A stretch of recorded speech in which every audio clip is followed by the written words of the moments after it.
I mean, Bernie was running and the DNC kind of tilted the table against him. But if the DNC had not done that, he would have got the nomination, and I believe he would have got the presidency. You know, Trump got it because what people wanted was none of the above. No, I don't want a mainstream Democrat. I don't want a mainstream Republican. I don't want more of this shit, because year after year, they keep on saying, oh, yeah, we care about you. We care about you. We care about you.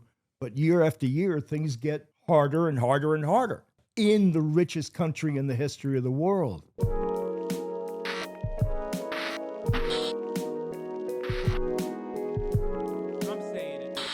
Ben Cohen is in the building, ladies and gentlemen. Ben Cohen of Ben and Jerry's. All right, well. And I really dig your chainsaw-equipped motorbike. Oh, yeah. That is very cool. Now, That's my brother's. yeah, and where does he go? Do you want me to put that somewhere, or you got it? Do I got it? All right, you got it. You mean like plop myself down here? What Yeah. are we on? What are we live? What are Oh, we we're doing? live already. We got 34,000 people watching. Yo, hello everybody. Look, I just put on my Up in Arms hat. Hell yeah. Hi everybody. Kaya. Oh, and I got the dog. Do you want me to? I can tell her to No, go back I to her. I like the dog. Okay, Ben Cohen, ladies and gentlemen, of the Ben of Ben and Jerry's. Jeez. Live and alive in the building. Very excited. People are saying ice cream, you scream. We all scream for ice cream. Yeah. That wasn't a joke. No. Ben I is, should have brought you ice cream. Shit. damn. Well, Well, oh. I thought you would. I'm Sorry, not gonna man. lie. You I know, thought you would. You know, I thought I would too. I mean, I didn't know. I was look. I got some kind of magic. I got magic pieces of paper. What is that? Oh my God! No. Turns into ice cream. No. Yeah. That We got turns free. This coupon's good for anyone. Ben and Jerry's pint. Bag of cookie dough chunks. Let's go. This is for your listeners. Okay. Do you want me to just show it and whoever gets it first? Yes. Is that how this goes? Yes. Like I just put it on the screen? Yes. Okay. Whoever gets the coupon first and takes it to a store wins. Okay. Are you ready? There it is. Hold on. Boom. I hope that works. Another one. You're giving me so much free ice cream. Well, of course, I forgot to bring you the No, pints, no, man. it's I got fine, to it's bring fine, you it's the fine. pieces of paper here. Okay. I'm I'm gonna have be- to come up with Zinn favorite ice cream for you. Oh wow. Okay. Well, I mean, you're. What? He's got Zinn. Yeah, He's got I have extra. Zinn everywhere. He's got essential. Man, what the guy runs on The zero Dr. sugar, Pepper. Dr. Pepper and cream. Yeah. All right. All right. So, Ben, I have so much to talk to you about. You were detained briefly, right? I Where was. You were protesting at the RFK Jr. hearing. It's true. Yeah. You're very progressive. You're an OG. You're one of the OGs. I'm definitely original old. gangster. No. That doesn't mean old. That means you're the original gangster. All right. I'm an original gangster. And I want to hear more about the story of how Ben and Jerry's came about. Where you're from, for the people that might not know. Let's just start it at the beginning. Sure. I was born in 1951 in Brooklyn. I stayed there for a year and a half. My parents moved to Long Island. I stayed there till I was 18. I met my friend Jerry running around the track in gym class. We were the two slowest, fattest kids in the class. We learned to like each other. We stuck together. I dropped out of a whole bunch of colleges. Jerry went to 4 years straight, tried to get into med school and couldn't get in. I tried to become a potter. Nobody would buy my pottery. We felt like we were both failures. And we decided to start our own business. Our idea was that we wanted to live in a rural college town, and we thought we would take a food trend that was just starting off in the big cities. And Like you were there when ice cream was popping off for the first time ever. That's crazy. Well, when homemade ice cream was Yeah. popping off, you know, I think it was Dolly Madison, the president's wife, who really started ice cream in the U.S. But that was before my time. Have you ever seen in the USSR they have like they place a lot of importance on ice cream, where I think it was like there's this thing, I forget what it is. Hold on, I'm gonna pull this up real quick. And we do things a little bit non-traditional here for the record. It's just like it's a normal organic conversation. There's a lot going on. Yeah, I mean, so if I have a pain in my neck and I just bought some off-brand icy hot, I can rub it on. While I have like pads and stuff too if you want one. You got pads? Yeah, I could get you like a heating pad. You could slap it on if you want. Yeah, man, I want to be like Hassan. For sure. Plombier is a type of ice cream made with vanilla, cream, eggs, and sugar, originally created in the Soviet Union in 1937. And I think it was like a big, what do you call it? It was like a big deal where they wanted to make sure that all kids were able to get it. So ice cream has been an important. Ice cream has had a history in politics as well. It seems where even in the USSR they were like we gotta make sure that the kids and everybody else gets to have their treats, specifically ice cream. Absolutely true. I was actually in the Soviet Union. At the end of the Soviet Union, Gorbachev was setting up. He allowed you to have joint ventures. Yeah, and we set up a Ben and Jerry's joint venture. No way. Yeah, that's sick.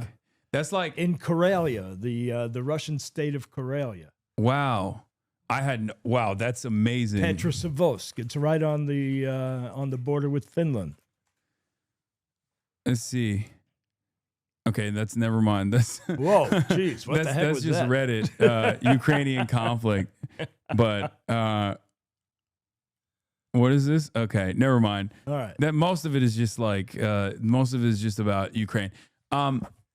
So you're wearing a common side effect shirt. Before we continue with the history lesson about how you arrived at this ice cream behemoth, and became known for that. You're wearing a common side effect shirt. Have you watched it? It's one of my favorite shows. I love it. Yes, I watched the whole thing. I totally it's amazing. love it. They're in the middle of producing a new series, a new. Is the second season or just like an entirely new season? Okay, the second season. Thank God, because some of those shows, dude, they can just get canceled, even if it's good. Especially if it's good, they usually cancel them. But it's amazing that you're repping them. You said you were hanging out with them earlier. Yeah. I Hell just yeah. came from there. That's why I didn't bring any ice cream, because I came straight They ate from all the there. ice cream. That's correct. They've Okay. got the ice cream. You know those guys? Go to I their don't freezer. know. I don't know those guys. I'm gonna go. Well, check they're them really out. good guys. You should see them. Do you want an icy hot really patch? like you. Well, I just put this stuff on. I think it'll work. All right, perfect. So you start Ben and Jerry's. How did it, like in the beginning? I assume that there was a lot of limitations, a lot of hurdles that you had to clear in the process, right? Did it explode in popularity from the start? Well, it's interesting. I mean, we started as this little homemade ice cream parlor. Never expected to be anything more than that. In an old converted gas station that was falling apart in Burlington, Vermont, and in terms of getting business permits back then and health permits and the fire permit, all that stuff, it was a lot easier than it is now. Oh, okay. So there's kind of less. In that way, there was less obstacles. Yeah, the pesky nanny state hadn't intervened. Right. Bernie Sanders, the devastating, the dangerous mayor of Burlington, hadn't come in yet. He was just running for mayor for the first time as we were starting up. I guess we started a little before him, and I remember being at the incredible, huge celebration in the basement of Memorial Auditorium, scooping ice cream for the victory party. Wow, you were there from the beginning. Yeah, That's crazy. Yeah. I feel like he hasn't changed his look at all. He hasn't changed. He's looked like he was this age back then. It's true. He hasn't changed his look. He hasn't changed his politics. He hasn't changed his stump speech. I know. It's the beautiful thing about Bernie is just how consistent he is. And, some people complain, Bernie, you're always saying the same thing. And he was saying, when we start having justice in this country, I'll start saying something different. Yeah. So you go through the process, not as many hurdles back then as there are now. I mean, the big hurdle we didn't have enough money. Yeah. I mean, we had $4,000 a piece, and we were planning on getting a loan from the SBA, but we couldn't get a long enough lease on this old gas station that was falling apart, so we couldn't get the loan from the SBA, and the bank kicked in another $4,000, so it was $12,000. Mm-hmm. Started Ben & Jerry's. It's kind of amazing. I guess you can't really start a business on $12,000 now. Yeah, no, that definitely can't. So let me ask you, getting right into it, Trump is president again. Oy. Yes, I don't know if you knew that. Trump is president. Guys, Oh, that's what's going on. Sorry. on, Hate make to be me the bear. happy. Don't- Hate to be the don't- bearer don't of rub bad it in. news. Hate to be the bearer of bad news. And one thing that I have routinely talked about with Ben and Jerry's is the component of marketing and political advocacy. Specifically because I always use Ben and Jerry's as a great example of a company that, in spite of corporate takeovers, in spite of control by much larger conglomerates, Ben and Jerry's has always maintained political advocacy as a part of its mission. And I think is largely in part because of your direction, right? Like this is a genuine thing that you care about, as opposed to Target, for example, or many other mega corporations in this country that will only aesthetically get on board with performative activism in an effort to do marketing. And the second part of this is that I now fear that we're moving in the direction where a lot of companies have completely cast aside the previous performative liberalism, the performative wokeness, if you will, to now move in the direction of right-wing politics, broadcasting right-wing politics as though it is a virtuous position to have. Have you noticed this as well in your experience? well, as a matter of fact, I have, Hassan. That was a wordy question. I just lobbed it up for you. And I have thought about that, and I think all that's going on is that most businesses, most corporations don't really have a social mission. They are not values-led businesses. They are businesses whose purpose is to maximize profits today, in the here and now.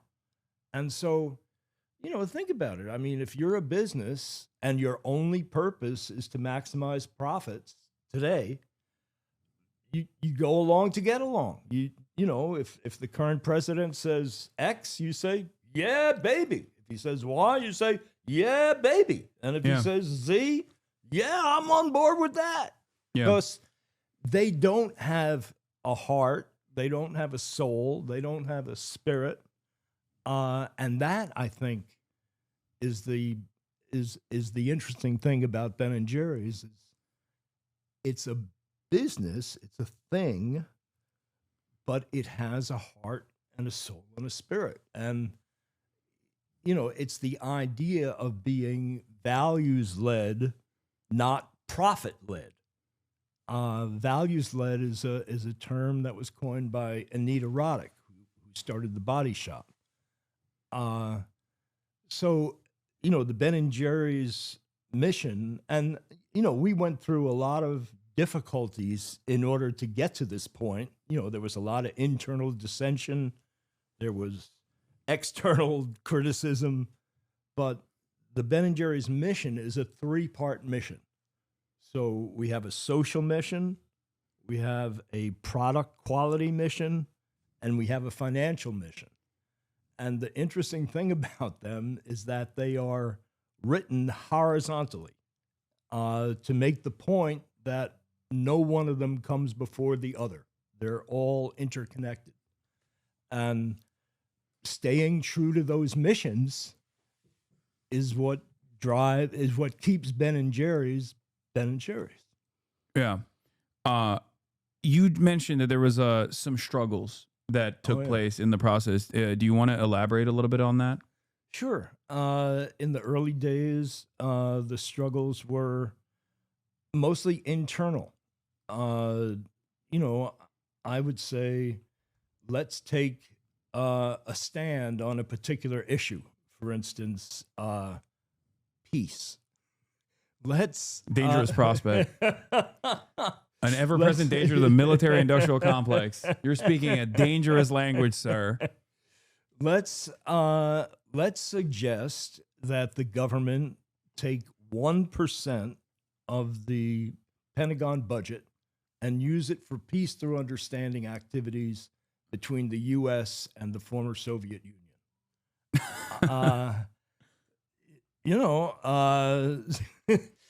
Because the people, they don't have anything against each other, and yet we were in this Cold War. I feel like that kind of dangerous language would have gotten you denaturalized back in the day. if you Probably were today. a little bit younger, or now. Exactly. So we were coming out with a chocolate-covered ice cream pop on a stick, and normally you write about, oh, you're going to taste the most amazing chocolate-covered ice cream pop on a stick you ever had. It's so smooth, so rich, so creamy, so chocolatey. And instead, we said, let's call this a peace pop, and let's use the copy on the package to talk about making peace instead of war and shifting this money out of the Pentagon. And it was incredibly controversial within the company that people were saying, our executives were saying, the people on the board of directors were saying, business that's not business's role. Business should not be trying to advocate for particular national government policies. And it was quite a heated discussion. And finally, I kind of forced it through, and nothing happened. I mean, people were saying that what's going to happen is, we set up this new plant that's designed to make these chocolate-covered ice cream pops on a stick. If we come out with this packaging, right-wing groups are going to picket the supermarkets. The supermarkets are going to take it off the shelf, and none of that stuff ever came to pass. Yeah. Well, it probably helps if it's delicious. Yeah. Because if it was not good, it'd be easier to be like, oh, I don't want that. I don't want that at all. Yeah. No, this is something that I've seen in my own industry as well. Streaming, the internet, like content creators, like a lot of them, I think, are at the mercy of the broader audience and like whatever they're saying, and they never want to lead by example because they're afraid of like corporations pulling out. They're afraid of companies saying, "Oh, we're going to blacklist you." They're afraid of companies saying like, "Oh, you speak on this political issue. I don't necessarily think that's appropriate for our brand." And for that reason, I think they choose not to make a stand. They choose not to take a reasonable moral stand like you just described. And I feel like that creates an environment where without that bravery, without that courage, that creates an environment where the only ones who are speaking loudly are oftentimes right-wingers that don't have these sorts of fears, that don't care about these sorts of things, especially when the administration is like heavily leaning on that kind of domination as well, even on the corporate side. One of the things that I've seen is that the Trump administration is actively bullying corporations as well into taking positions against what they've defined is woke. Now, it's largely optics. And I don't think that any of these corporations actually cared about anything beyond profits to begin with, right? So therefore, back in the day when they were actually pushing for ESG or DEI initiatives or any number of different statements that they made, they were doing so in an effort to do marketing, but it wasn't genuine. But now they're moving in the right-wing direction, and I fear that this is creating a permission structure for people to go, oh yeah, being a bad person is actually a virtue. Pushing these vices is actually a good thing. And I think it makes the entire environment less safe for everybody, not just marginalized groups in particular, but it just makes the environment that we're living in more toxic overall. Yeah, I think that's really true. I mean, the word that's been going through my mind lately is cutthroat. I think about Trump's original book. What was it? The Art of the Deal. Yeah. And in that book, he's saying, there's so many people who say that a good deal is when both parties come away from it thinking we did pretty good. We feel okay about this. And he said, no, that's bullshit. A good deal is when you get everything you want and the other guy feels fucked over. Is that allowed? Are we allowed to say Yo, that? you can curse as much as you want. Yeah. And he's running the country the same way. Yeah. No, he doesn't care about cooperation. He doesn't care about respecting the other guy. He wants, when he talks about America first, he's talking about everybody else last. Yeah. And it's not even good for America broadly either. It's just good for him and his buddies. Him and his like most loyal servants, basically. Picking apart what remains of this country's carcass for scraps, basically. Dismantling the regulatory agencies and the like. Going back to Ben and Jerry's, one of the positions that I think, or at least was very impactful for someone like myself, was the implementation of BDS to a certain degree at Ben and Jerry's when I believe you guys pulled sales from the occupied West Bank. Do you mind talking about that a little bit? I'd love to talk about that, but I really would like to get some of that smart water that you got. Absolutely. Do you want smart water? I have that as well. Oh yeah, any kind of liquid. There you go. I'm not. Well, I have sodas back there too. If you want Mountain Dew. No. I'm much better at just drinking water. Yes. All right. Thank you. Sorry. No. Everyone always gets on me in the chat when they're like, why don't you offer your guests anything? Now they're going to cook me. They're going to say, you didn't offer your guests anything. Well, it's because I didn't bring you any ice cream. It's tit for tat. Understand. Art of the deal. So,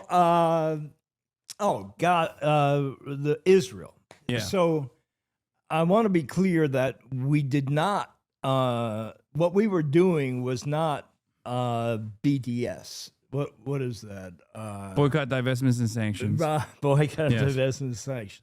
What we were doing was our ice cream was being sold in Israel.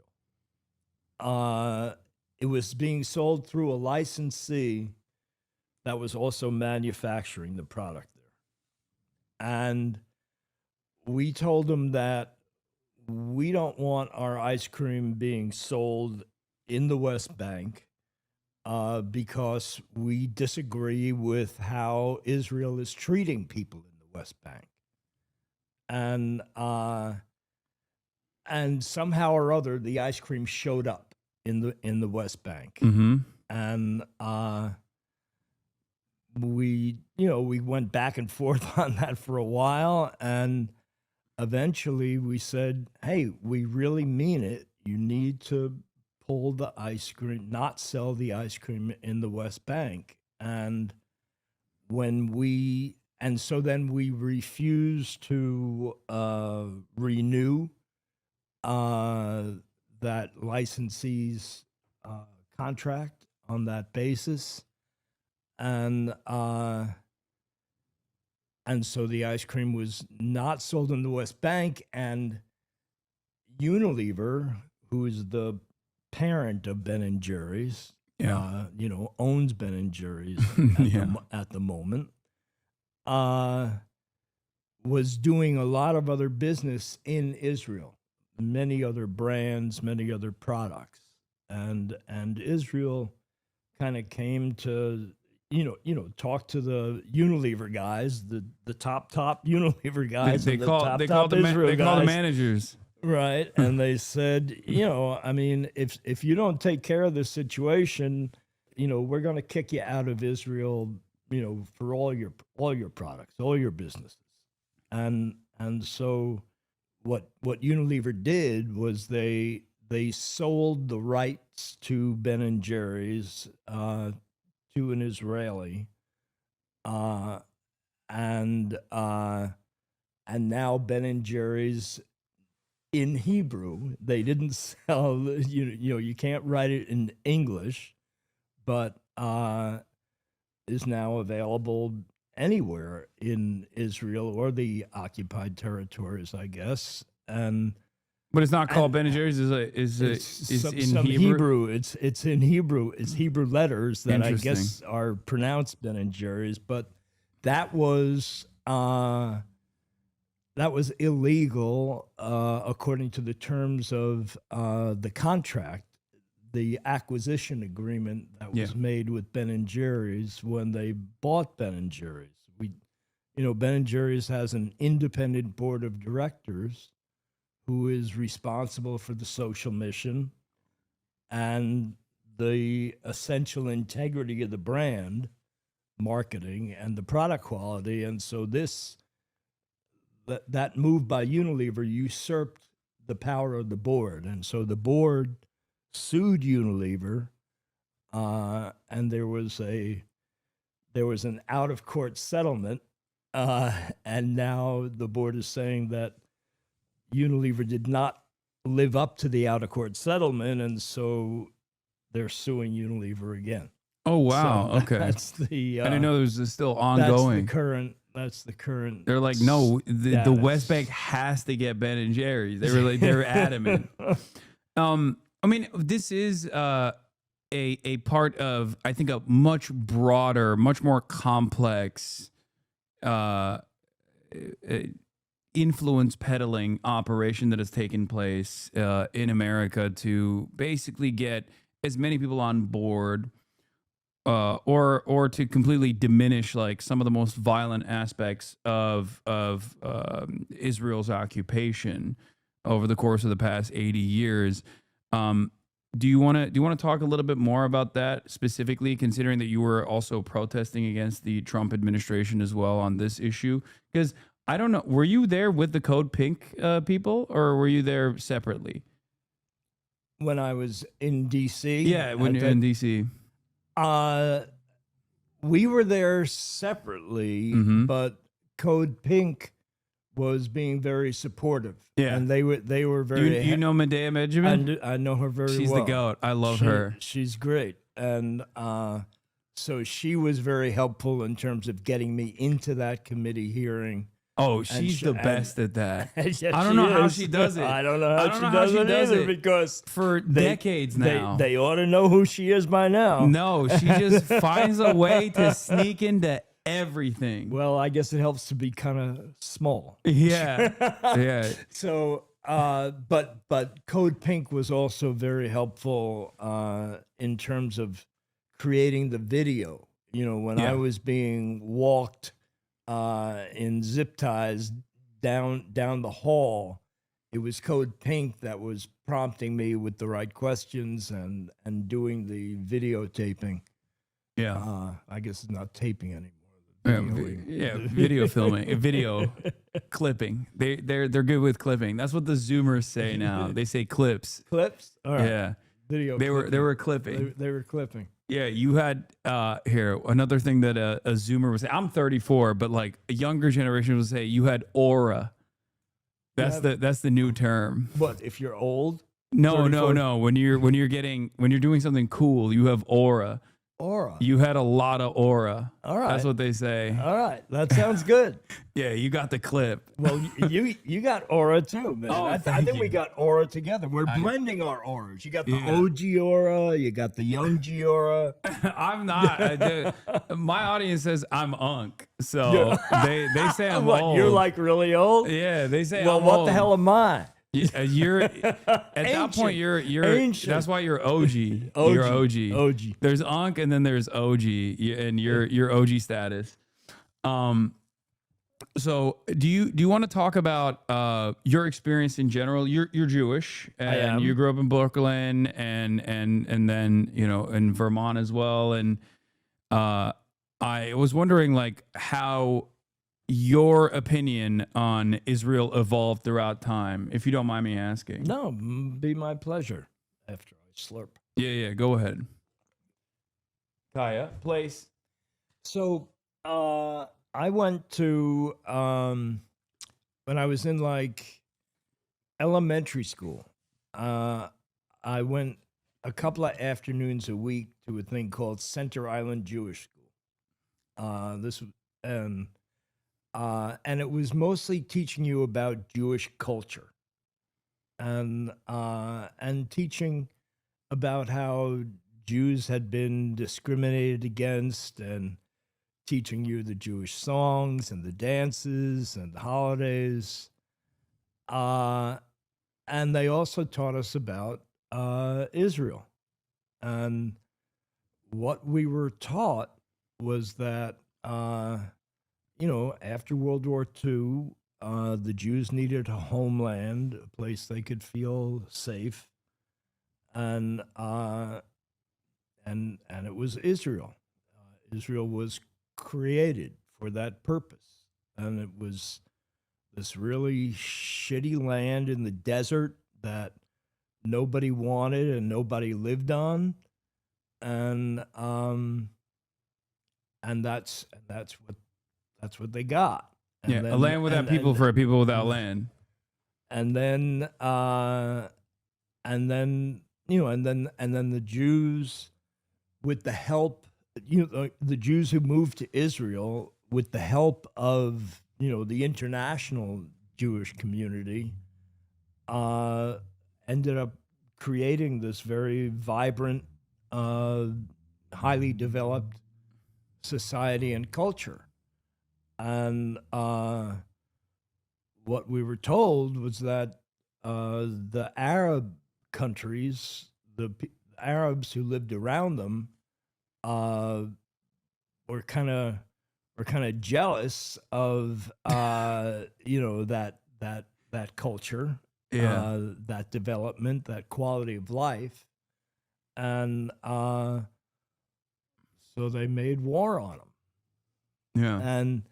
And so that's the way I thought it was for a long time. And I understand that on both sides there's people that have screwed the other side, and I don't know, one guy starts making a war and then the other guy starts making a war. I mean, I'm sure sometimes Arabs were responsible for some of the horrible things. Sometimes Jews were responsible. But that's as I understand it. So what was a formative part of your development that made you feel like the way that this was presented to you initially might not have been entirely correct? I think it was only maybe 20 years ago that I started understanding that, whoa, there were people who lived there, and there were people that were pushed out, and and then it didn't sound so good. Yeah. And I mean, I think that both both the Jews and the Arabs have claims to that land. Some biblically and some legally and whatever, but it seems that they need to find a way to get along. And I mean, what I believe strongly is that the mothers of people of kids on one side don't want their kids to die, and they don't want their kids killing the other guy's kids. And I mean, I'm aware of all these efforts at peace, and that almost created peace, and then some extremist on one side or the other screws it up. And I don't know what to do, but the one thing that I know is that you can't mistreat people. That forcing people in Gaza and the West Bank to live in what the UN has called essentially an open air prison is not going to work. That people don't take that lying down. And what would happen if people in the US were forced by some occupying power to live in that situation? Yeah. I use the analog of aliens because there is no equivalence with the asymmetry of power, because America is the most powerful nation on the planet and has been so, especially in the aftermath of the dissolution of the USSR. America won the Cold War. It's uncontested, right? 800 military bases all around the world, constantly in a state of permanent warfare, imperialism, military occupations everywhere, or military bases everywhere that is masqueraded as a security contract that they have with all of these other countries. And therefore, it's virtually impossible for us here living in the heart of empire, living in the United States of America, to ever comprehend what that would look like unless it was like an infinitely more technologically superior force that could control us in this way. Americans are so powerful, I think, that we invent enemies to be afraid of, whether it be Russia or whether it be China.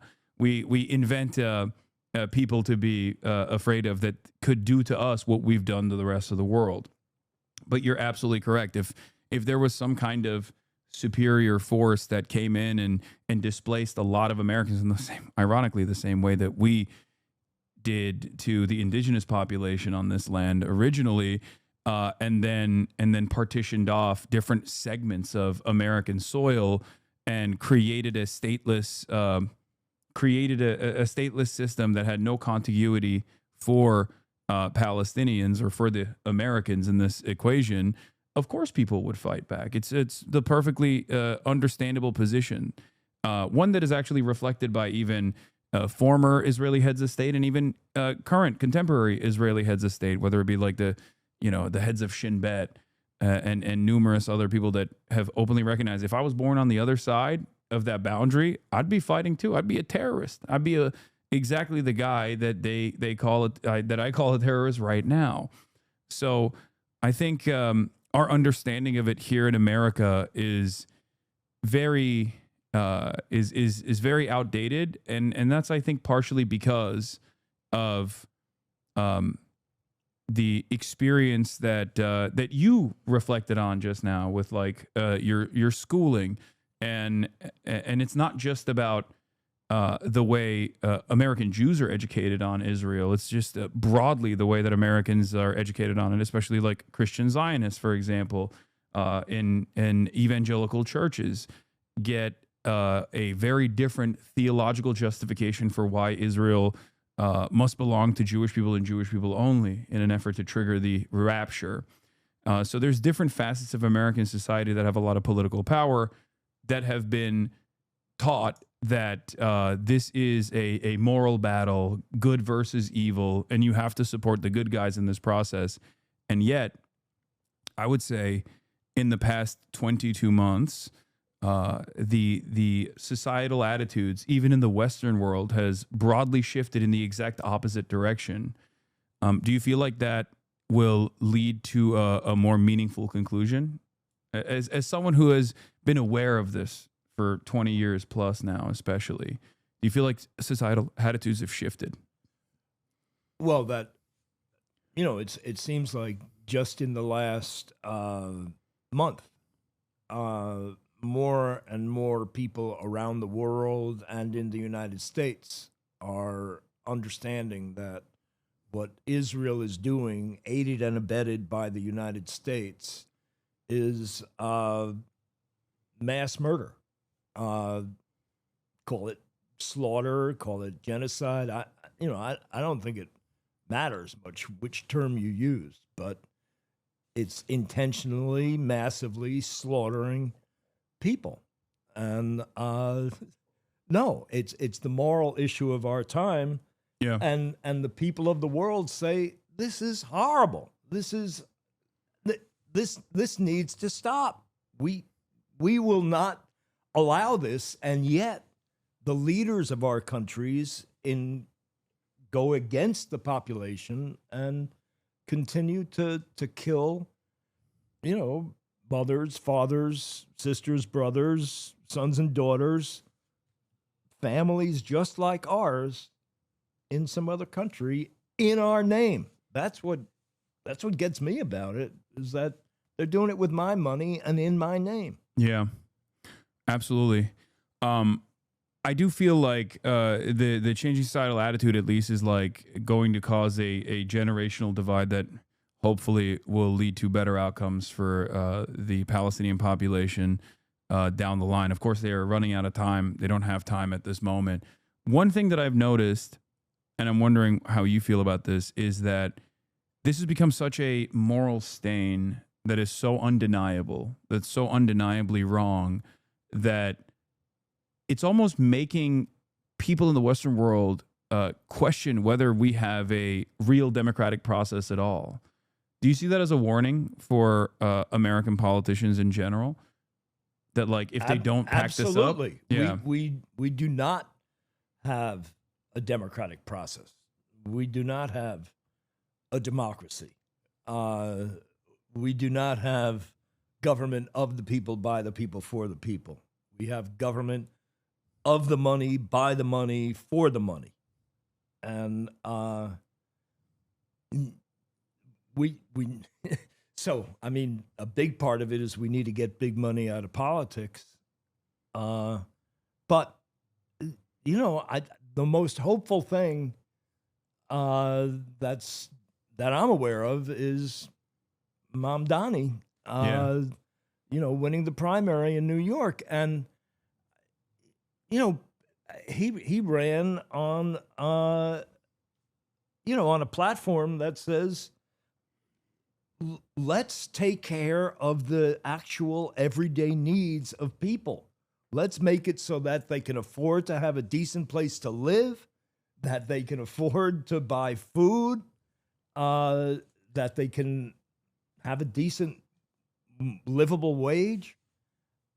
And these other guys, the Democrats and the Republicans, have said they don't give a shit. Have mouthed the words, oh yeah, we care, we love the children, but you look at the federal discretionary budget, which I just happen to have with me here. Let me see. You just walk around with that? Yeah, I walk around with the federal discretionary budget. Somebody has to, somebody has to pay attention here. What? Wait a minute. Here. This is the 800 military bases. Oh yeah, you got it right there. Here, hold that. Put it up there. You know where to put it. That's amazing. And this is the discretionary budget. So all that big red stuff, that's what's going into the Pentagon. And then you got veterans, which is essentially retired soldiers and injured soldiers, and those little slivers. That's the stuff that we really want. That's the stuff that we really need. That's healthcare, childcare, housing,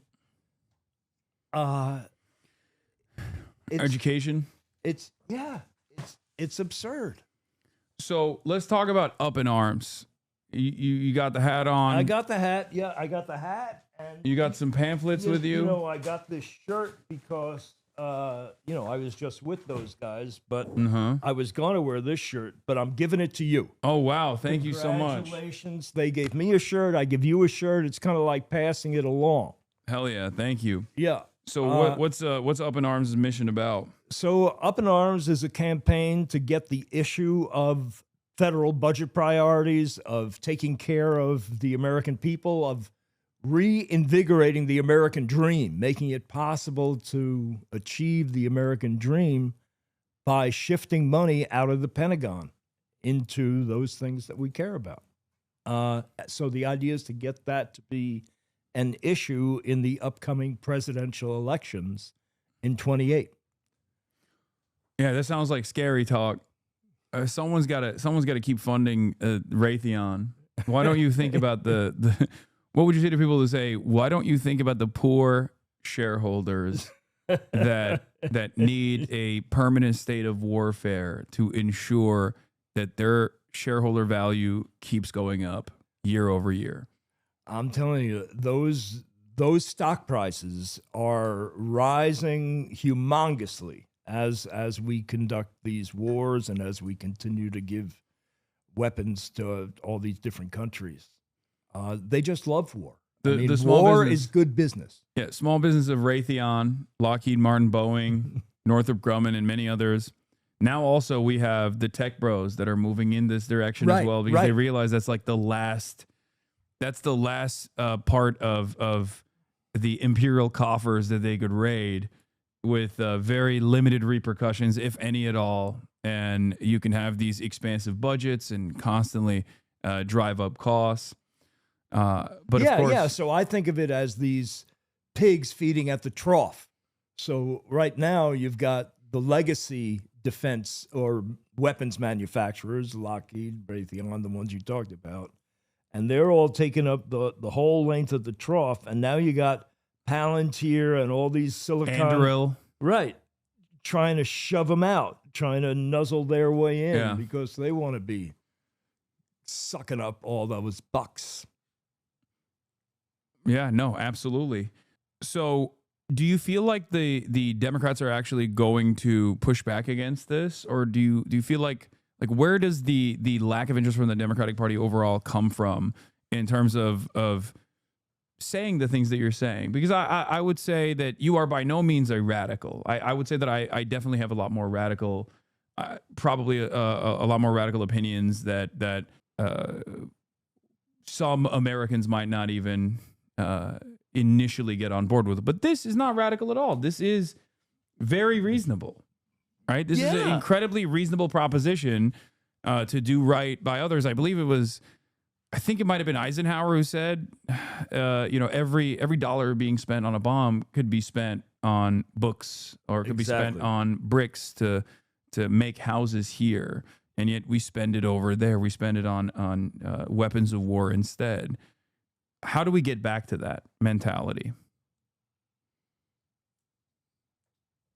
Every gun, every rocket launched, every missile fired signals in the final sense a theft from those who are hungry and not clothed, those who are something or other. That was Eisenhower's thing. Yeah. So how do we get back to that? I think we get back to it by electing politicians that are not mainstream Democrats or mainstream Republicans. Everybody realizes that the Democratic Republican parties are broken, that they're corrupt, that they're about self-preservation, that they're not about what's good for the country. They're about what's good for the particular politician to get elected next year. Bernie was running, and he, the DNC, kind of tilted the table against him. But if the DNC had not done that, he would have got the nomination, and I believe he would have got the presidency. Because Trump got it because what people wanted was none of the above. They wanted, no, I don't want a mainstream Democrat. I don't want a mainstream Republican. I don't want more of this shit, because year after year, they keep on saying, oh, yeah, we care about you. We care about you. We care about you. But year after year, things get harder and harder and harder in the richest country in the history of the world. Yeah. We have enough money. You can't believe, we can't conceive of the riches that this country has. We have $1 trillion a year that's now going into the Pentagon. That is a little under $3 billion a day.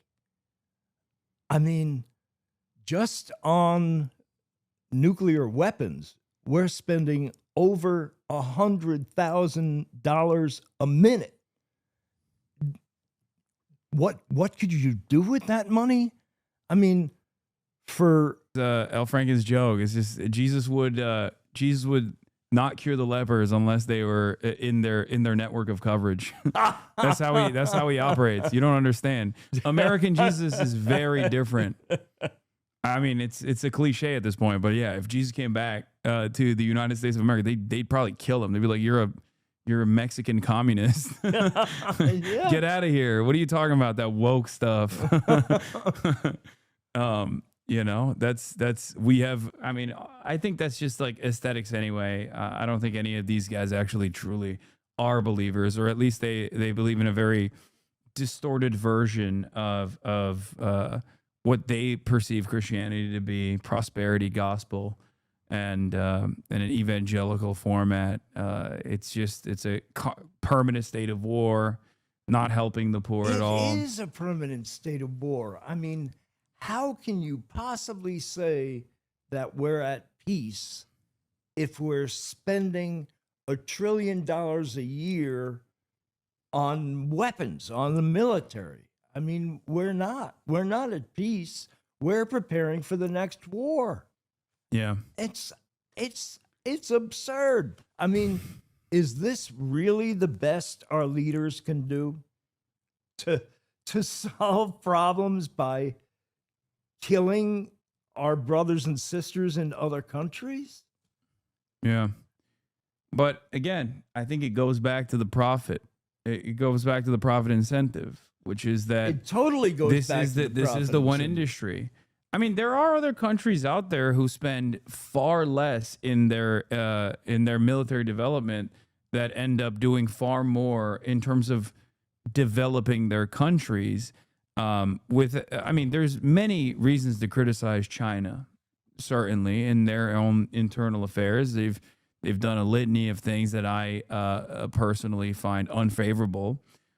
Having said that, they also engaged in tremendous development internally over the course of even the war on terror sliver of American history. They didn't do much of that, and instead they just kept building high-speed rail and rapid urbanization and tremendous infrastructure. And I always point to that to not say like, oh, we should be more like China, even though America does actually seemingly take on more of the social repressive aspects of Chinese governance in an exaggerated manner, as a matter of fact, and apply it here. But I wish we would also focus on internal development, rebuilding our infrastructure, and instead of relying on the initial gains made by the New Deal that have, like, we've been eating off of that victory for a very long time, for far too long. That's why all of our infrastructure is crumbling. I mean, China reduced poverty in their country by, I don't know. I mean, 800 million people. Some huge percentage. I mean, while in our country, the spread between rich and poor gets wider and wider and wider. Yeah. So that's what I always point to. That's always present. But then people hear that and they go, "Oh, you love China. Why don't you go live there?" It's like, okay, maybe. I mean, if the government keeps doing what it's doing, who knows? I mean, there's problems in our country. There's a lot of screwed up things that our country does. I'm sure there's a lot of screwed up things that China does. Yeah. But what the big thing that the U.S. does is it says that we must have full spectrum dominance militarily. That any country that starts to develop economically or starts to develop militarily is automatically considered to be an enemy. It's the official policy of the United States to not let any country become developed militarily or economically. And as soon as one does, like China, that for that reason only, China becomes an enemy. Yeah. And why? I mean, Yeah, they produce 30% of everything that we consume. So it's additionally crazy. And you see that with what Donald Trump has been doing now with this like universal tariffs regime. I mean, you're a business guy.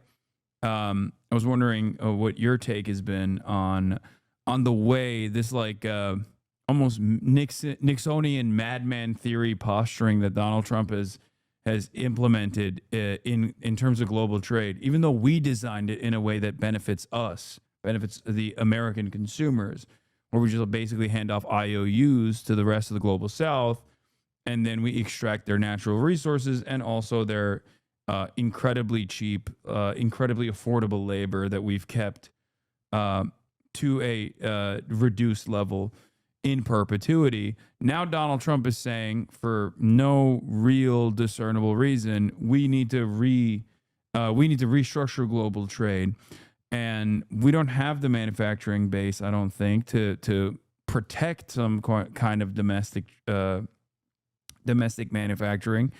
So I'm all out of ideas as far as like trying to figure out what Donald Trump is doing, but I wanted to hear your perspective on it. What's he doing with global trade? You want me to try to figure out what Trump is doing? Yeah, I'm not a business guy. I'm a Twitch streamer. So well, the way I see it is that when Donald and I were growing up, we're kind of contemporaries. Manufacturing, having a job in a manufacturing business, in a manufacturing operation, was a secure job, was a good job. You had good pay, you had good benefits, you had a good pension. There were unions, and so people were making more money. They had a better quality of life, and he thinks that by bringing manufacturing back to the U.S., that'll come to be again. The problem is that manufacturing has now become so automated that you go to these manufacturing plants and there's hardly anybody in them. yeah, It's all robotics. yeah. So, And not only that, but also my advocacy always been, I've been to Japan a bunch of times at this point, and when I go there, one of the things that strikes me is that there's a lot of the population is very old, and there are a lot of old people that still work in jobs that don't necessarily require a person to work at all. The example that always comes to mind is like the guy that sits right outside of some kind of like utility truck that is working on the side of the road and just like waves people away with a wand. That job could be delegated to a cone with a light on it. But there's a reason why that person is doing that job. It's almost like the Walmart greeter job, right? Where they do that not because that's a redundancy that needs to be eliminated. They do that deliberately so that like that person has a job. And the example I always think of is automation is not necessarily a bad thing. It's not supposed to be a way to displace the existing labor force. It's supposed to eliminate the burdens of the labor force so that instead of working, 8-hour shifts, you work 4-hour shifts. But I think our mindset on this is, or has been, because we're constantly invested in improving profit margins, even though profit rates have a tendency to shrink, is to displace the most malleable aspect of commodity production, which happens to be labor, constantly depressing wages, looking for secondary markets where we can move manufacturing to. That's what global trade has created for the American labor force. And ultimately, my suggestion always is automation isn't necessarily bad. Domestic manufacturing isn't necessarily bad. It's just that we have to ensure that there are still people that are working, even if they're not really doing anything. There's just a person that's just sitting there just to collect a check for sanity, for social cohesion, so that the system doesn't collapse. Well, there's definitely stuff that needs to be done. There's more than enough jobs that need to be done. You think about the infrastructure. There's a lot that needs to be done there. We need more teachers. We need more childcare workers. But I understand what you're saying, that automation is reducing the number of people that's required to make stuff. And what should be happening is that people should be working less hours and getting paid more money per hour. The problem is that the workforce is becoming way more productive. Yeah. Thanks to robotics and computers and whatever. But all that productivity, all the profits from all that productivity is going just to the 1%. Yeah. And no, that's what we need to change. I mean, why don't we how about having like a rational minimum wage in the country? Yeah. I mean, or a the federal minimum jobs wage program. The minimum wage is $7.50, right? Yeah. I mean, there are people that are working and getting $7.50 an hour, which is ridiculous. Yeah. One thing I've always fantasized about is that we already have a massive government jobs program. It's called the military. And I wish that like the DoD would be, in a future utopian society, the DoD would be restructured into simply just like the Army Corps of Engineers. Instead of holding arms, they hold shovels and pickaxes, and they build roads and are constantly working not to kill children overseas, but instead constantly working to build bridges and homes and factories. I think that makes a tremendous amount of sense. Yeah. I think the people that end up going into the Army would appreciate that a lot better. Yeah. I mean, they're going into the Army because they genuinely want to serve. They want to have meaning in their lives. Yeah. Or because they're poor. Right. And they want to pay for college. That's another big part of it. Both are true. And so why not get that by actually serving the country and making the country better, as opposed to killing or threatening to kill people all over the world. Yeah. After Walmart, the military is the largest employing body in this country, if not, well, not the planet. I think the Chinese military is larger, but that's it.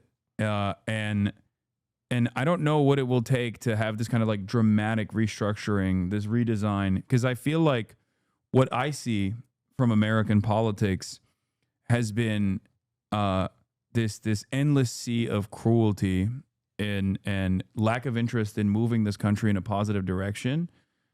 And that, I think, is devastating for a lot of younger generations that still have that, I guess, naivete where they think they can just go out on the streets and protest and maybe even make change happen. And our system basically is designed in a way where we just stamp that naivete out. We stamp that hopefulness out. And then we make people feel like change is never going to happen in the positive direction. And it pushes people in the direction of nihilism. Well, I think you're right. Yeah. I think that, like I say, Bernie was a force against that nihilism. And I think that Mandami is, and then there's another guy in the Midwest. Omar Fateh. Right. I'm going to be doing a collaboration with him as well, like I did with Zoran early on. I'm going to be flying out there. Oh, great. Yeah.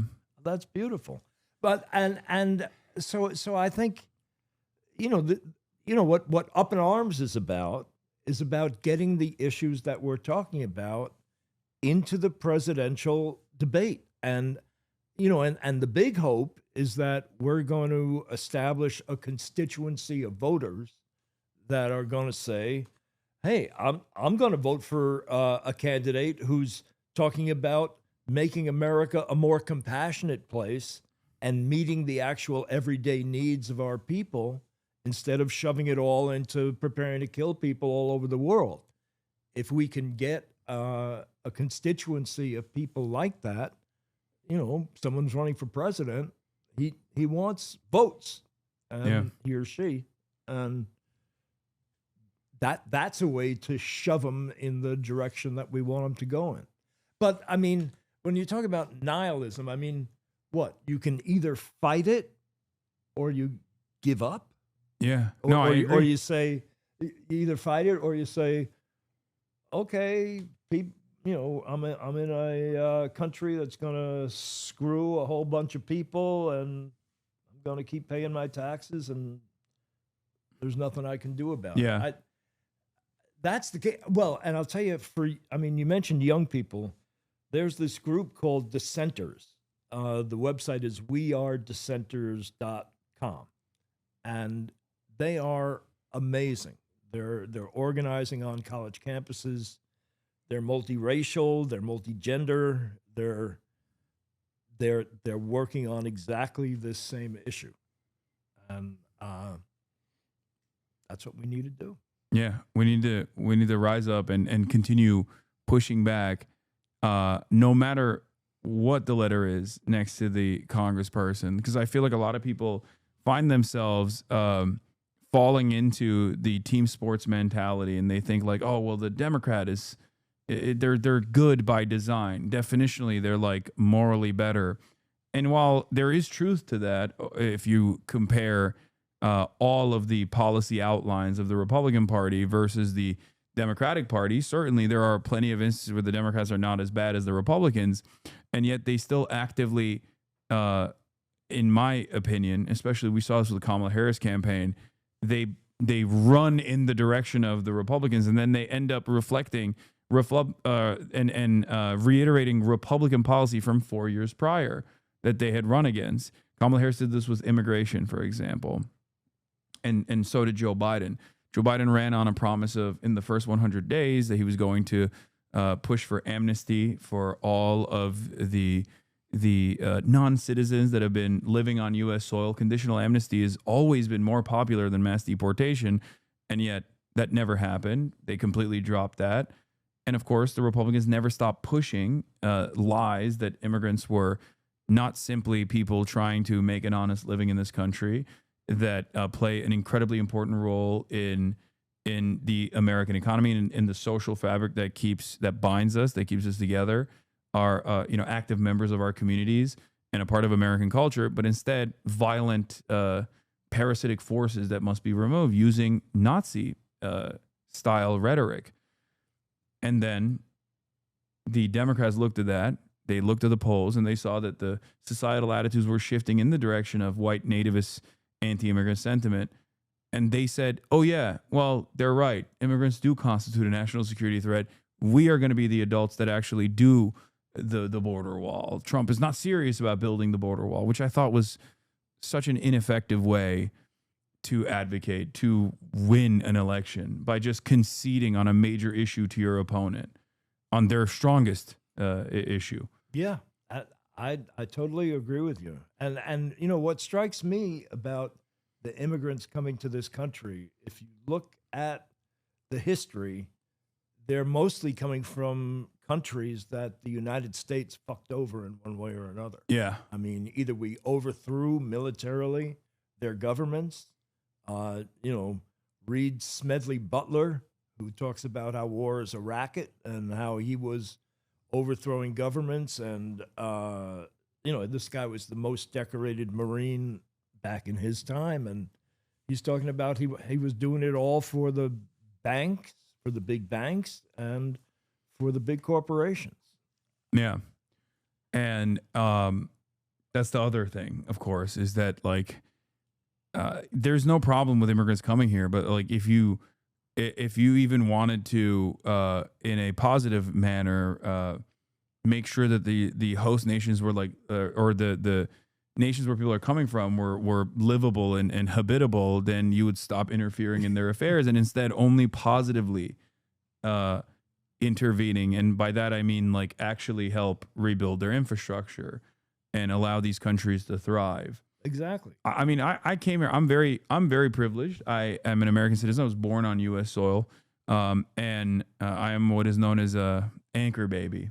something that Donald Trump is trying to take away from the next generation, even though it's unconstitutional. Anyway, even with all of that fortune, even with all that privilege, I have family members that live in the United States of America beforehand as well. I had been to the United States of America. I learned English at an early age. I'm a native speaker, even though it's my second language. And I always thought, like, my own journey is to the United States of America. When I was at the age of 18, I came here for college. That journey was so easy in comparison to the treacherous trek that so many people have to engage in, where they leave their entire lives and their livelihood behind. They leave their culture behind. They leave their families behind in many instances just to make a dollar in the United States of America. So in spite of that privilege, there were still hardships that I experienced, loneliness and changing everything about how I lived and what I knew about the world when I came here to a totally different environment.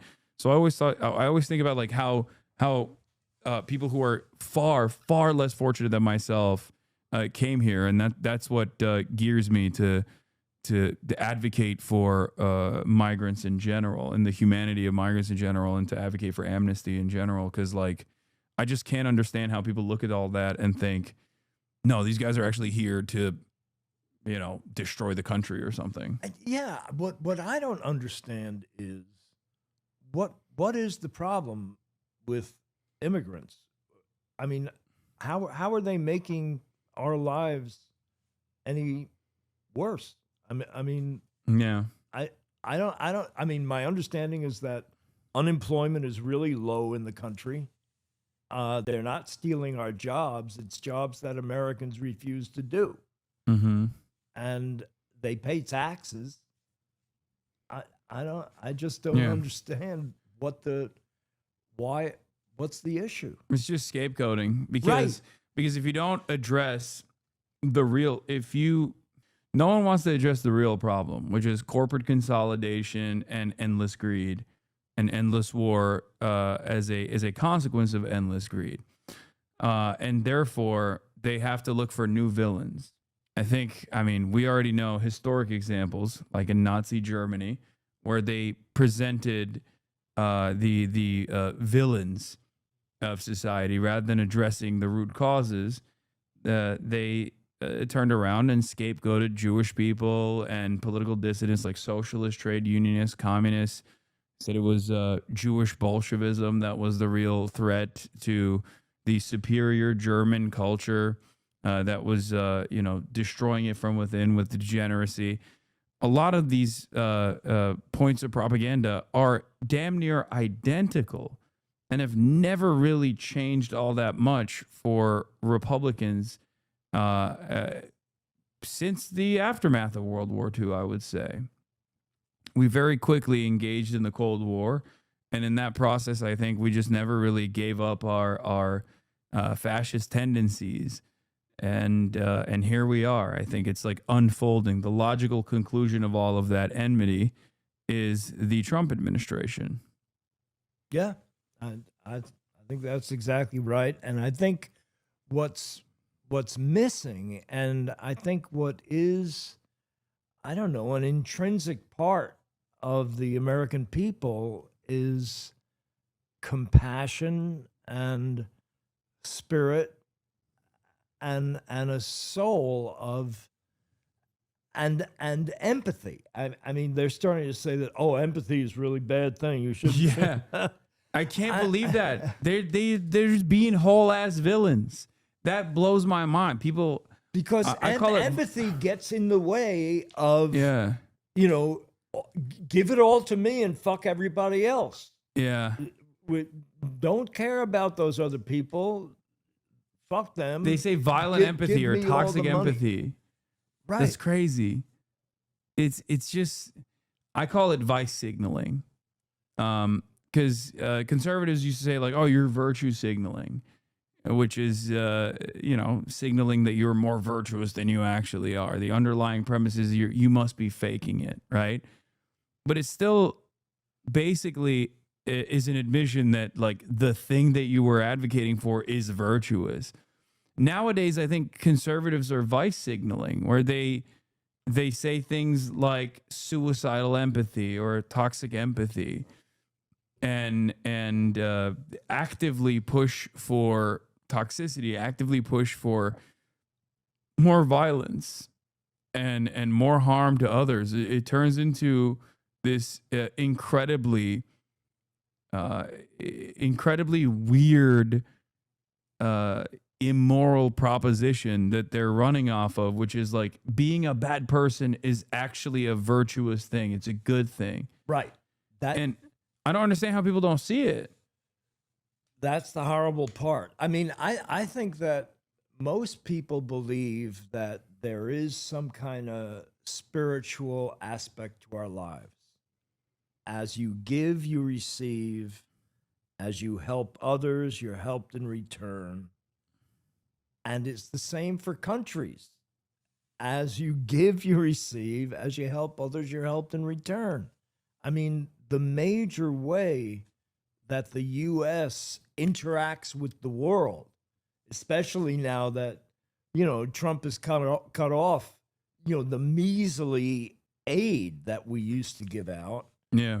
The major way we interact with the world is at the point of a gun. Yeah. 800 military bases all over the world. Yeah. Absolutely. Okay. I'm gonna switch because you've been here for a while now.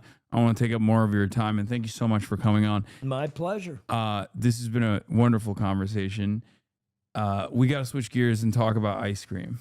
Oh, all right. That sounds like fun. I'm a huge ice cream fan. Thank you. Thank you for consuming. I'm a major ice cream fan. I love ice cream sandwiches.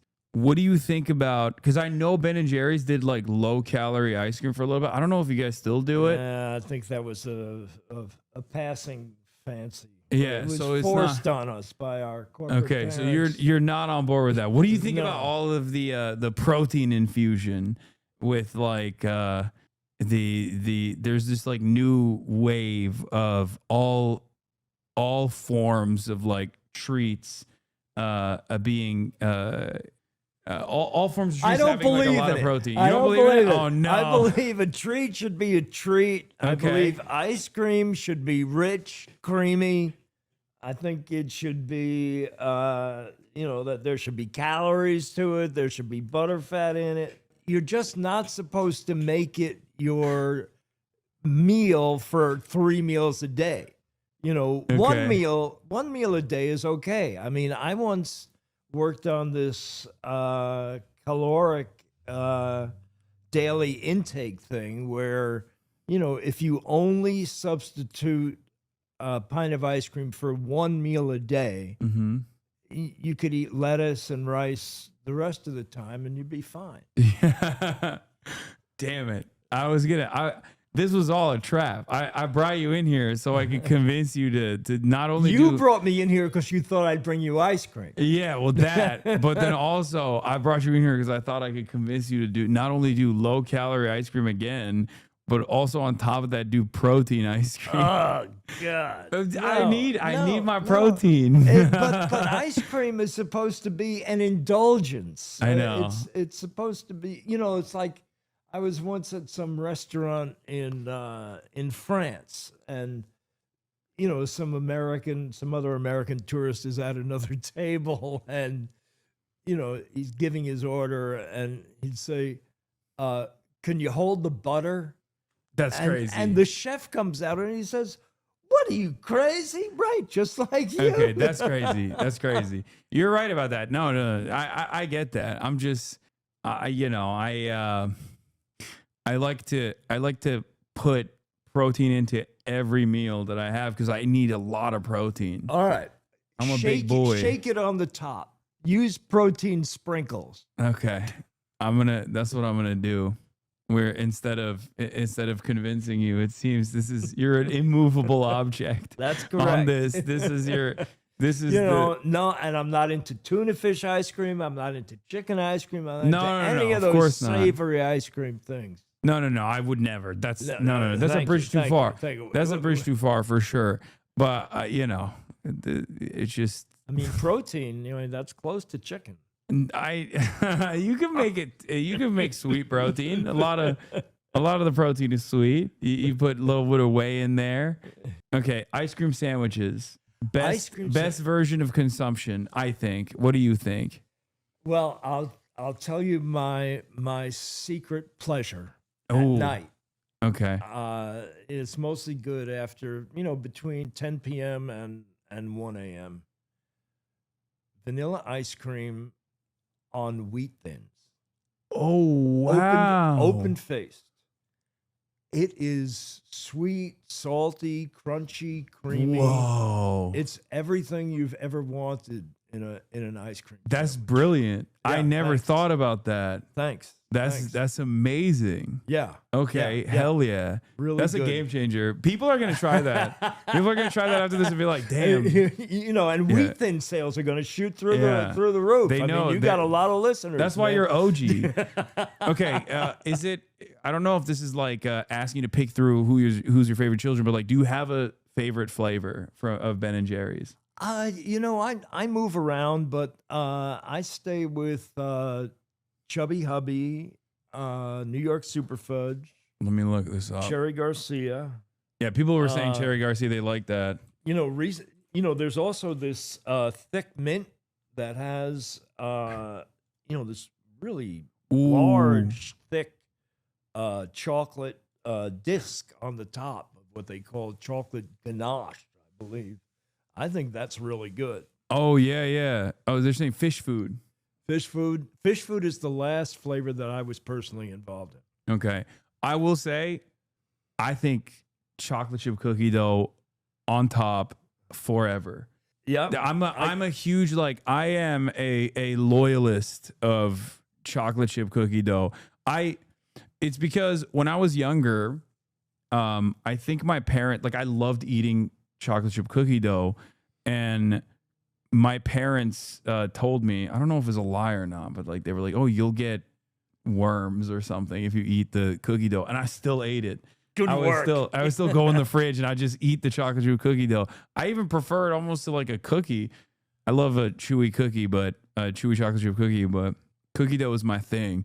And you guys even have I think a cookie dough that you would just sell. Yeah, you could just get a bag of chocolate chip cookie dough pellets. Oh, so good. Ben and Jerry's invented chocolate chip cookie dough ice cream. No. Yep. What? Yeah, amazing. I mean, no. It's amazing. I mean, there was somebody who invented vanilla ice cream, somebody who invented chocolate ice cream. Ben and Jerry's invented chocolate chip cookie dough ice cream, and now it's become like a standard for every brand. That's amazing. I'm sitting across from the inventor of the greatest ice cream flavor of all time. Well, I have to say, it wasn't me personally. Well, you played a role in it. I mean, there was a guy who was there in the shop making ice cream in a 5-gallon rock salt and ice freezer. That's how we were making ice cream back in those days. And there was another person who was baking chocolate chip cookies. And you just fall, tripped the and guy fell. said, hey, throw some of that stuff in. No. Right. And it really took off. And then, that was making it in bulk in 2.5-gallon containers. And it became so popular that we wanted to start making it in pints. And the problem was that the little chocolate chip cookie dough balls, people were rolling them by hand. Yeah. That's a lot of balls to roll. Yeah. And they're really sticky, and they would get stuck to all the machinery and crap. And then we started coating them in cornstarch, I think. And now they're made by this great company in Vermont that employs people who speak 5 or 10 different languages. They're all immigrants, and what they do is that they freeze them as soon as they're extruded into these little pellets. And I'm blown. I can't get over this. It says that it was in 1991, Ben & Jerry's began selling pints of the flavor, which quickly became popular with consumers. 1992, chocolate chip cookie dough accounted for 20% of the company's total ice cream sales. Wow. 20%. Well, today, the biggest selling flavor is half-baked, which yeah. is half chocolate chip cookie dough and half chocolate fudge brownie. Yeah, no, I love that. That's my Ben & Jerry's flavor. That's my top flavor. I love it. Wait, someone said ask him about grape flavor. You guys have no. We don't do grape. Yeah, that's crazy. We had grape nut ice cream for a while. Grape nut cereal. Have you ever had Turkish ice cream? Who's? Turkish. Oh, is that stuff that's like really stretchy? Yeah. I think It's got because I asked my cousin how it's made because it's like what makes it so chewy, because it's like kind of chewy. Maraş dondurması. It's from the area called Maraş in Turkey, and he said that they use where is it? They use sahlep, which I don't know what it is. I don't know what sahlep is in English. Let me just see. Sahlep powder. I guess maybe it's the same thing. Yeah. Is a warm milky drink popular in the Middle East and Turkey. Flour made from the tubers of the orchid genus Orchis. Huh. That's what makes it like, because I initially thought it was like mastic. Like I thought it was like mastic gum that they put in it, but it turns out it's not. That's what makes it chewy. Anyway, if you guys want to broach into the Turkish ice cream territory. What is this? Show Ben your favorite Ben & Jerry's flavor. Oh, the Americone Dream. Yeah, American Dream. There was some concern that wait, really? because they're firing the guy, is it still going to survive? And I believe it will. Oh, okay. So how does that work? How does the process of like getting a Ben & Jerry's ice cream flavor work? Are you still hands on in that? Are you like? I'm not personally hands on in it. The first ever. Let's say you make a call. You're like, there's a political commentator who isn't fired, who still has just saying, like a young guy, new vision. No, I'm kidding. I'm sure. Do people ask you that all the time where they're like, everybody wants ice cream flavor? Well, I mean, we came out with Cherry Garcia, and then every band got in touch with us. We want our ice cream flavor. Yeah. What's the craziest flavor that someone has suggested, if you don't mind me asking?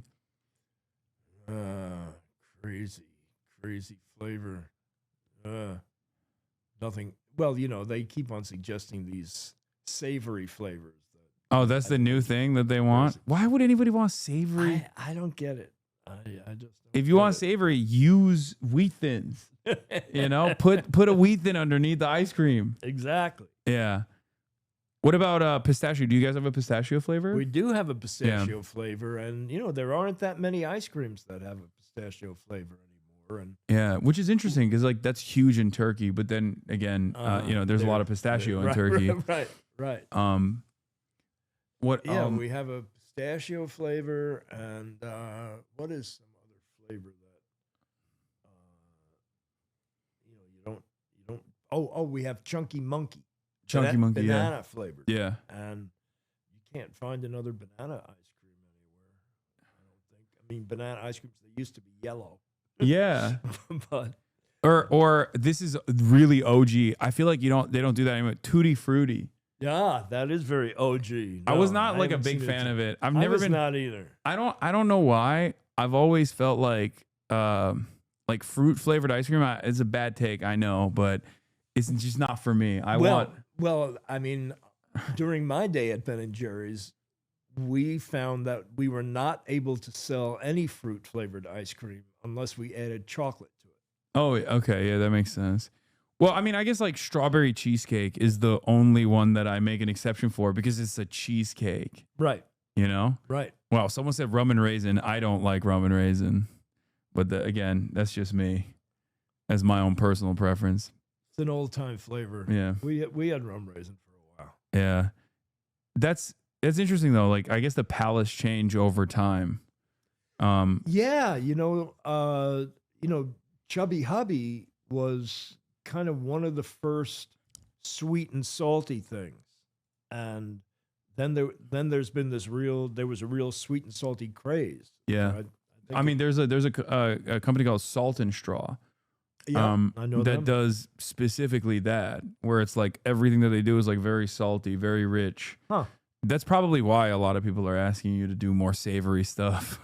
Honestly, Yeah, they got like some of them are just straight up salty. Like they have like a goat cheese one where it's like just salty. It's not for everybody. Okay, out there idea. I'm gonna throw some ice cream flavor ideas at you. Yeah. And see if you already have it, because Ben & Jerry's has a lot of flavors. I don't know all the flavors. Okay, cinnamon toast crunch. Cinnamon toast crunch. It's almost like a cookies and cream, but instead of the cookie base, instead of the Oreo cookie base, the base is cinnamon toast crunch cereal bits. You know, I think it could work. That's free ball for you. I'm giving that to you for free. It's all good. You can take that home with you. It's fine. Okay, baklava. Baklava, the company has tried, and there were two flavors that we came out with at the same time. It was baklava and cannoli, and I was saying that baklava was going to sell better than cannoli, but I was wrong. Yeah. Well, baklava seems too oriental for Americans, I think. Still, it might have a resurgence now that like Dubai chocolate. I don't know if you know what that is, but Heard of it. Dubai chocolate is like popping off right now. It's a TikTok trend, but it's basically do you know what kunefe is? It's a Turkish it's like a Middle Eastern dessert. It's like phyllo dough pieces, I think. It's almost like it looks like thick pieces of hair, strands of hair. Kinda hairy. Yeah. And they douse that with like some kind of pistachio chocolate, and then they put that inside of a chocolate, and that's how they make Dubai chocolate. Sounds pretty good. Yeah, it's not like coconut, chat. It's not. It doesn't have the same mouthfeel as like coconut at all. It feels like it's closer to like a noodle, like a crispy pastry than coconut. There's a lot of. I don't like this personally, but have you guys ever tried a rose flavoring? Yes, we have tried rose. I don't really like it, but I kind of liked it. It was kind of subtle, and I think we added some pistachios to it. Yeah. And I'm usually not kind of a subtle guy, but worked for me. Okay. What is your favorite flavor that went away? Do you have one where you're like, I really like this. I banged for this, and people just didn't get the vision at the time. Well, the original one was mocha walnut. You know, I used to be the delivery guy. I would be delivering it. You just be eating while you're delivering? Yeah. And, you know, we got complaint letters. Half of them said there's too much coffee in the mocha. Half of them said there's too much chocolate in the mocha. So, you know, it was kind of a subtle, you know, there's nothing, the walnuts and the mocha, it's kind of a subtle thing. And you know, you had to have a hankering for that kind of thing. Okay. And then there was coffee almond fudge, which I thought was a great flavor, no longer around, and coconut almond fudge. So you're a fan of you're a fan of the nuts in the ice cream. Yeah, well, you know, you might have heard that I don't have that much of a sense of taste. Oh, I have not heard that. It might have been considered you know, a problem for an ice cream man, but we turned it into an advantage. So, you know, when you don't have much of a sense of taste, you go for texture. Correct. That's exactly it. No, texture is very important. Right. I agree. I think mouthfeel is a I love it. Very important aspect you of know, it. Not that many people, you know, use that word aside from myself. Yeah. No, I love using that word. Yeah. Mouthfeel. It's a subcategory of the sense of touch. My chatters made churn out the vote. Socialist woke bet. All right. Yeah. I mean, I'm just, no pressure. I'm just, oh yeah. As far as like a chicken as dessert, tavuk göğsü, which means chicken breast, is a Turkish chicken dessert. It's made with literally chicken breast. Really? It's got a crazy mouthfeel, and it's not even remotely savory at all. It's really interesting. Huh. But yeah, that's another one. There was one more thing I wanted to ask you as far as flavors goes. So I gave you cinnamon toast crunch ice cream. What else? What else could there be? Chat, do you have any that I haven't thought about? Oh, bacon and maple. That could work. I could definitely understand Yeah, that was another one. Oh, people are saying Vegemite. that. Ugh. Oh no. Ugh. Yeah. No. Okay. Well, what do you think about the so you don't like the protein ice cream? No. You're not in favor of it. No. Ice cream should be ice cream. Okay, what do you think about like the Greek yogurt shops that they have now where it's like you can just like put a bunch of stuff on it? What's your you've been to one of these places, I assume, where you go to like a frozen yogurt shop Yeah. and they have all these toppings that you put and then they weigh it. Yeah, I like it. What's the a problem is no-no? that the cups are too damn big, and when Yeah. you go to check out, it's like $20. Yeah. No, that's how they get you. Yeah. So what's a no-no for you in terms of toppings? Let's say you're Gummy bears. I think this gummy shit Yes. is really ridiculous. Yes. That's why I asked you, because someone was suggesting gummy bears. No. Gummy bears, I love gummy bears. Not on ice cream.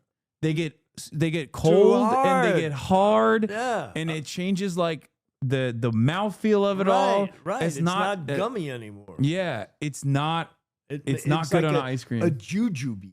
Yeah. You remember jujubes? No. No. These were like super hard gummy things. Uh-huh. They were like stale gummy things. Yeah, no, I don't like that, but I do like, as I've said before, the crumbled cookie toppings. I Yep. love. Yeah. Which another good ice cream flavor could be cookie butter, Cookie which I don't even know if you guys have her already. butter. You've never had cookie butter? No. Oh, it's like Lotus Biscoffs. Like it's like little biscuits. They have a specific taste, Yeah. So you take and they turn that butter into like and you make it into that taste. they basically turn that into like they take that cookie and they turn it into like spreadable, like a spreadable thing basically, and it's incredible. What, and you like spread it on bread? Yeah, you can spread it on bread Or crackers. I just eat it straight off the Straight. yeah. Good. Ask me about red velvet. You know, I don't believe in red velvet. Well, I And- mean, and it's nothing. It's just food it's coloring. just red, right? Yeah.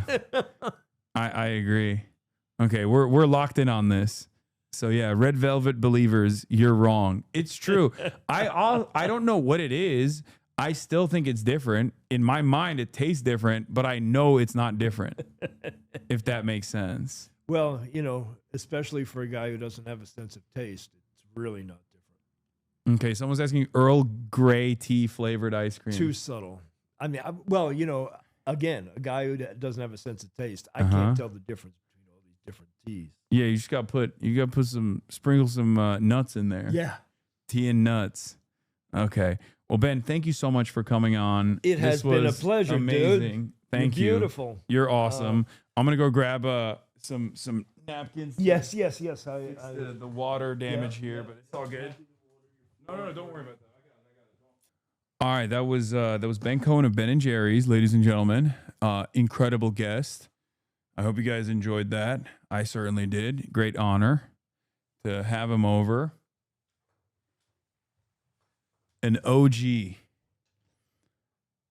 hasn't left yet. He's just using the bathroom. But probably one of the cooler.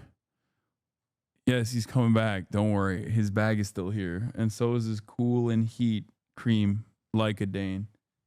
Lidocaine, not Lycodane.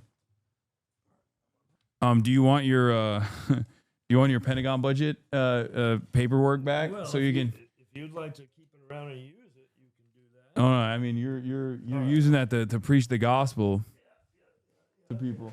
You help with anything? Wait, so you say you were born in 1950? How old are you now? This is for you. Oh, thank you. How old are you now? Oh, really, really old. 74. You're 74 years young.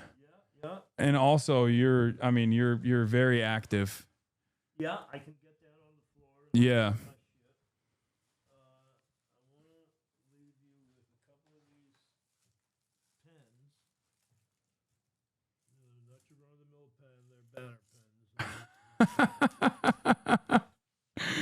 Is a move our money, pull here, and then you pull Pull here. You got it. global military spending in billions per year and federal sending, selected programs, Pentagon versus K through 12 education. I love this. Wow. This is incredible. Thank you so much. You're very welcome. You know, if you have some kind of relationship with your viewers or listeners, Mm-hmm. I can supply you with large quantities of those, and you can give them to them. Ben is saying that if you guys want some, he can supply us with very large quantities of these pens. If anyone's invested in it.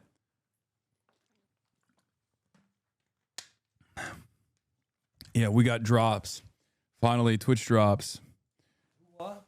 Oh, that's a thing that Twitch does called Twitch drops for video games. All right. Well, thank you. Dude, it's been a pleasure.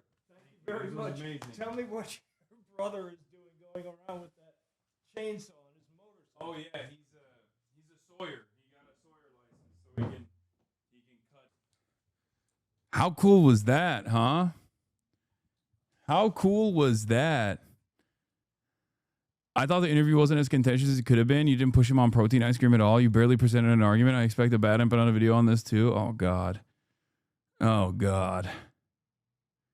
Any attention? My one chance to bring attention to the injustice of a late night snack being discontinued, gone. That was amazing. Hasan Reaction is one of the best ones in the React channel.